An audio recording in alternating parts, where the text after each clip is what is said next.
Everyone hates the idea of niching down or finding a niche in your content creation or your photography, but here's why it's so important. I'll use the example of being a wedding photographer. Let's say you've been a wedding photographer for 2 years and you are charging $2,000 to $3,000 to photograph a wedding. But there's another wedding photographer over there who's charging $5,000, $6,000, maybe even $10,000 a wedding. And you look at yourself and you go, man, I would really love to be making more money. And so you have two options. Option one is you go out and you try to find other work to supplement the weddings that you're taking photos of. Maybe you go and you shoot headshots, or you go and shoot events, or whatever it is. Which means now all of a sudden you're splitting your efforts between the thing that you were kind of already getting good at and this other thing that you maybe now don't have as much experience doing. Even though you're a skilled photographer, it's still gonna take you time to build up the client base or build up the recognition in those kind of sub niches to get paid an equivalent amount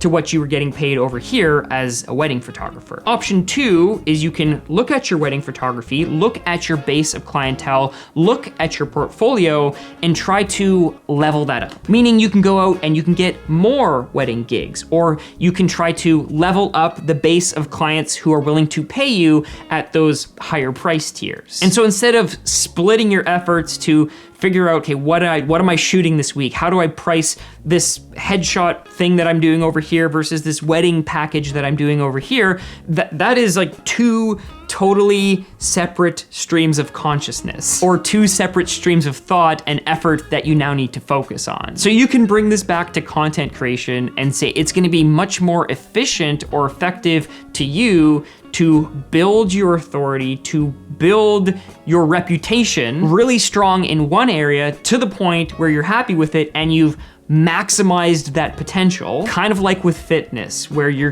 go to the gym, but you also need to make sure your nutrition is on point and that you're sleeping and you're drinking water. Like, all those things need to be dialed in. And so what happens is we get distracted by all these other niches and try to pull them in to our photography or to our content creation before we've fully maximized our potential.